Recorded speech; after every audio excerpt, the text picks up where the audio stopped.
எண்ணமெல்லாம் சிறகடிக்கும், எண்களெல்லாம் வழி கொடுக்கும், எந்நாளும் ராஜமுகம், எளியோரின் ஏறுமுகம்.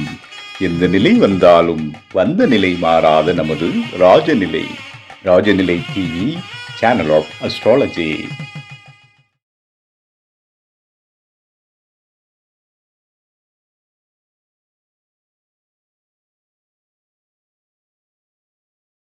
வாழ்க தமிழ், வளர்க ஜோதிடம். அனைவருக்கும் அன்பான காலை வணக்கம். இன்று பிறந்தநாள் மற்றும் திருமணநாள் கொண்டாடும் அனைவருக்கும் ராஜநிலை டிவி சார்பாக வாழ்த்துக்களை தெரிவிப்பது உங்கள் ராஜநிலை எண்கணித வித்தகர் லால்குடி செந்தில். இன்னைக்கு நிகழ்ச்சியில் பஞ்சாங்கம் பற்றிய குறிப்பும் 12 ராசிக்கும் அதிர்ஷ்டமான ராஜநிலை எண்களை பற்றி தெரிஞ்சுக்க போகிறோம். அப்புறம் ஒவ்வொரு நட்சத்திரத்துக்கு என்னென்ன பலன்கள் இருக்குது, என்னென்ன விஷயங்கள் செய்யலாங்கிற நிகழ்ச்சியை நம்ம தொடர்ச்சியாக பார்க்கலாம். இன்னைக்கு நம்ம பூசம் பூரம் உத்திர நட்சத்திரத்துக்கு தெரிஞ்சுக்கலாம். ஓகேங்களா? கிரகன் இன்றைய பஞ்சாங்கம் தட்சநாய காலம் பராபவ வருடம் ஆடி மாதம் 12ஆம் தேதி செவ்வாய்க்கிழமை 28/7/2026. நல்ல நேரம் காலை 7:45 மணி முதல் 8:45 மணி வரை, மதியம் 4:45 மணி முதல் 5:45 மணி வரை, கௌரி நல்ல நேரம் காலை 10:45 மணி முதல் 11:45 மணி வரை, இரவு 7:30 மணி முதல் 8:30 மணி வரை, ராகு காலம் மதியம் 3 மணி முதல் 4:30 மணி வரை, குளிகை நேரம் மதியம் 12 மணி முதல் 1:30 மணி வரை, யமகண்டம் காலை 9 மணி முதல் 10:30 மணி வரை, சூலம் வடக்கு திசை நோக்கி போகிறதா இருந்தால் ஒரு டம்ளர் பால் சாப்பிட்டுட்டு போகலாம். இன்றைய திதி சதுர்தசி திதி இரவு 7 மணி 32 நிமிடம் வரை, பின்பு பௌர்ணமி. நட்சத்திரம் பூராட நட்சத்திரம் மதியம் 3 மணி வரை, பின்பு உத்திராட நட்சத்திரம். யோகம் விஷ்கம்ப நாம யோகம். கரணம் வனிசை கரணம் இரவு 7 மணி 32 நிமிடம் வரை, பின்பு பத்திரை கரணம். சந்திராசிரமம் ரோகிணி நட்சத்திரம் மதியம் 3 மணி வரை, பின்பு மிருகசீரிட நட்சத்திரம். கிரக நிலவரங்கள்: ரிஷப ராசியில் செவ்வாய் பகவான், மிதுன ராசியில் புதன் பகவான், கடக ராசியில் சூரிய பகவான் மற்றும் குரு பகவான், சிம்ம ராசியில் சுக்கர பகவான் மற்றும் கேது பகவான், தனுசு ராசியில் சந்திர பகவான், கும்ப ராசியில் ராகு பகவான், மீன ராசியில் சனி பகவான். புதுசாக பார்க்கக்கூடிய நண்பர்கள் இந்த மாதிரி ஒரு பர்மனன்ட் மார்க்கர் வாங்கிக்கிங்க. உங்கள் ராசி அல்லது உங்கள் லக்னத்துக்கு சொல்லக்கூடிய எண்ணை மணிக்கட்டில் எழுதுங்க. எழுதும்போது உங்களுக்கு என்ன தேவை, எந்த விதமான கோரிக்கையாக இருந்தாலும் சரி, திருமணம் நடக்கணுமா, குழந்தை பாக்கியம் வேணுமா, கொடுத்த பணம் வேணுமா, கணவன் மனைவிகளை ஒற்றுமை வேணுமா, வெளிநாட்டுக்கு போகணுமா, இடம் வாங்கணுமா, இடம் விற்கணுமா, வீடு வாங்குறது, வீடு விற்கிறது, இது மாதிரி உங்களுக்கு என்ன கோரிக்கை இருந்தாலும், உங்கள் குழந்தை நல்லா படிக்கணும், முதல் மார்க் எடுக்கணும், ஸ்போர்ட்ஸில் நான் வெற்றியாளராக வரணும், இசைத்துறையில் நான் பெரிய ஆளாக வரணும், இது மாதிரி எதா இருந்தாலும் பரவாயில்லைங்க. உங்களோட ராசி அல்லது லக்னத்துக்கு சொல்லக்கூடிய எண்ணை மணிக்கட்டில் எழுதுங்க. எழுதும்போது பாசிட்டிவாக நினச்சிட்டு எழுதுங்க. நிச்சயமாக 100 நாளில் நடக்கும். மேச ராசி அல்லது மேச லக்னத்தில் பிறந்த நண்பர்கள் இன்று பயன்படுத்த வேண்டிய ராஜனின் அதிர்ஷ்டமான எண் 64. ரிஷப ராசி அல்லது ரிஷப லக்னத்தில் பிறந்த நண்பர்கள் இன்று பயன்படுத்த வேண்டிய ராஜனின் அதிர்ஷ்டமான எண் 72. மிதுன ராசி அல்லது மிதுன லக்னத்தில் பிறந்த நண்பர்கள் இன்று பயன்படுத்த வேண்டிய ராஜனின் அதிர்ஷ்டமான எண் 68. கடகராசி அல்லது கடக லக்னத்தில் பிறந்த நண்பர்கள் இன்று பயன்படுத்த வேண்டிய ராஜனின் அதிர்ஷ்டமான எண் 87. சிம்ம ராசி அல்லது சிம்ம லக்னத்தில் பிறந்த நண்பர்கள் இன்று பயன்படுத்த வேண்டிய ராஜனின் அதிர்ஷ்டமான எண் 92.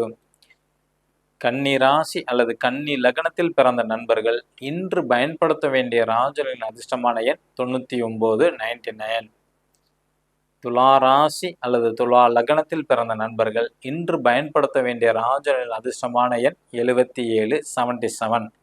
விருச்சக ராசி அல்லது விருச்சக லக்னத்தில் பிறந்த நண்பர்கள் இன்று பயன்படுத்த வேண்டிய ராஜனின் அதிர்ஷ்டமான எண் 16.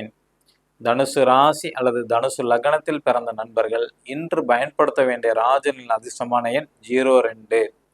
மகர ராசி அல்லது மகர லக்னத்தில் பிறந்த நண்பர்கள் இன்று பயன்படுத்த வேண்டிய ராஜனின் அதிர்ஷ்டமான எண் 22. கும்ப ராசி அல்லது கும்ப லக்னத்தில் பிறந்த நண்பர்கள் இன்று பயன்படுத்த வேண்டிய ராஜனின் அதிர்ஷ்டமான எண் 32. மீன ராசி அல்லது மீன லக்னத்தில் பிறந்த நண்பர்கள் இன்று பயன்படுத்த வேண்டிய ராஜனின் அதிர்ஷ்டமான எண் 52. இவை அனைத்தும் காமனான பலன்தான். உங்கள் ஜாதகப்படி உங்களுக்கு அதிர்ஷ்டமான நம்பர் வேணுமா, செல்ஃபோன் நம்பர் வேணுமா, கீழே உள்ள வாட்ஸ்அப் நம்பருக்கு தொடர்பு கொள்ளுங்க. பாஸ்வேர்டு நீங்கள் பயன்படுத்தக்கூடிய பாஸ்வேர்டு ஜிபே, ஃபோன்பேல, ஏடிஎம்ல இது மாதிரி எதில் இருந்தாலும் சரி, நம்ம ராஜநிலையோட அதிர்ஷ்டமான எண்களை வச்சு நீங்கள் பயன்படுத்தும் போது நிச்சயமாக உங்களுக்கு பண ஈர்ப்பு கிடைக்கும். நம்ம அடுத்தது வந்து பார்த்தீங்கன்னா 27 நட்சத்திரத்துக்கு என்னென்ன விஷயங்கள் செய்யலாங்கிறத வீடியோ தான் பார்த்துக்கிட்டு இருக்கிறோம். இன்னைக்கு வந்து பூர நட்சத்திரம், ஒவ்வொரு மாதமும் பூர நட்சத்திரம் வர அன்னைக்கு என்ன விஷயங்கள் செஞ்சால் நமக்கு வந்து சிறப்பாக இருக்கும். பூரனாவே சுக்கிரன், ஓகேங்களா? அப்போ லக்ஸுரியான பொருட்கள் வாங்குறது, கட்டில், மெத்தை, சோபா இது போன்ற சொகுசான பொருட்கள் வாங்கலாம் இந்த பூர நட்சத்திரம் வர அன்னைக்கு. அதே மாதிரி வந்து பார்த்தீங்கன்னா சில பேர் காதலிப்பாங்க, காதல் நிறைவேறணும், 2 சைடும் ரொம்ப டீப்பாக காதலிக்கிறவங்க அப்படின்னா இந்த பூர நட்சத்திரம் வந்து ஸ்ரீவில்லிபுத்தூர் ஆண்டாள் அம்மன் தரிசனம் பண்ணிங்கன்னா நிச்சயமாக உங்களுக்கு அந்த வாய்ப்பு வரும். ஏன்னா ஆண்டாள் அம்மனே வந்து பெருமாளை வந்து மனம் முடிச்ச நாள், ஓகேங்களா? விரும்பி தான் மனம் முடிச்சிட்டாங்க. அந்த மாதிரி யாருக்கு விருப்பம் உள்ளவங்களோ அவங்க இந்த பூர நட்சத்திரம் வர அன்னைக்கு ஸ்ரீவில்லிபுத்தூர் ஆண்டாள் அம்மன் தரிசனம் பண்ணுறது, மனதார பிரார்த்தனை பண்ணிக்கிறது விசேஷம். அடுத்தது உத்திர நட்சத்திரம், ஓகேங்களா? இந்த உத்திர நட்சத்திரம் வர அன்னைக்கு என்னென்ன செய்யலாம்? பொதுவாக திருமணமாகி குழந்தை பாக்கியம் இல்லை, ஆண்களுக்கு அந்த பிரச்சனை இருக்குது அப்படின்னு டாக்டர் சொன்னாங்கன்னா இந்த உத்திர நட்சத்திரம் வர அன்னைக்கு நீங்கள் விரதம் இருந்து சிவனை வழிபாடு பண்ணீங்கன்னா அந்த குறை வந்து நீங்கும். உங்களுக்கு புத்திர பாக்கியம் நிச்சயமாக கிடைக்கும். புரியுதுங்களா? உத்திர நட்சத்திரம் வர அன்னைக்கு திருமணமாகி குழந்தை பாக்கியம் வந்து இல்லை பல ஆண்டுகளா அப்படின்னா ஒவ்வொரு மாதமும் வரக்கூடிய உத்திர நட்சத்திரம் அன்னைக்கு நீங்கள் வந்து விரதம் இருக்கணும். காலையில் 6லேருந்து ஈவினிங் 6 மணி வரைக்கும் எதுவுமே சாப்பிடாம ஒன்லி வந்து பால் பழம் மட்டும் சாப்பிட்டுட்டு இருக்குதான் நல்லது. அன்னைக்கு ஈவினிங் வந்து சிவனை வழிபாடு பண்ணிட்டு வந்தீங்கன்னா உங்களுக்கு இந்த குறை நீங்கி கண்டிப்பாக குழந்தை பாக்கியம் கிடைக்கும். ஓகேங்களா? அதே மாதிரி சங்கரன் கோயில் இருக்கிற சிவன் வழிபாடு பண்ணிங்கனாலும் கல்வியில் வந்து சிறந்து விளங்கக்கூடிய அமைப்பு வந்து உண்டு. இந்த உத்திர நட்சத்திரம் வர அன்னைக்கு சங்கரன் கோயிலில் இருக்கிற சாமியை வழிபாடு பண்ணிட்டு வர்றது உங்களுக்கு கல்வியில் வெற்றி வாய்ப்பு வந்து கொடுக்கும். மீண்டும் நம்ம நாளைக்கு வந்து அடுத்த நட்சத்திரங்கள் வந்து சித்திரை அஸ்தம் சித்திரையிலேருந்து வரிசையாக பார்க்கலாம். நம்பிக்கை உள்ளவர்களுக்கு நவகிரகங்கள் வழிகாட்டும் என்று கூறி உங்களிடமிருந்து விடை பெற்றுக் கொள்கிறேன். மீண்டும் நாளைக்கு சந்திப்போம். நன்றி, வணக்கம், வாழ்க வளமுடன்.